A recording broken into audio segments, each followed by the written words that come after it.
Para empezar, entra a facebook.com. Una vez en la página inicial, ingresa tus datos personales en los sitios indicados. Una vez terminado, haz clic en el botón que dice registrarte. Esto abrirá una pantalla en donde te pedirá que ingreses un código.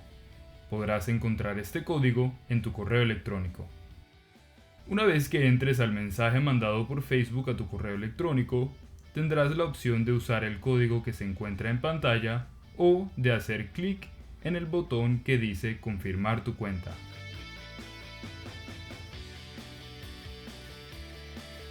Esto abrirá una pantalla de 3 pasos. En ella podrás encontrar amigos, tomar un tour de las configuraciones de privacidad y añadir una foto de perfil. Ahora puedes hacer clic en el icono con tu nombre para ingresar a tu perfil.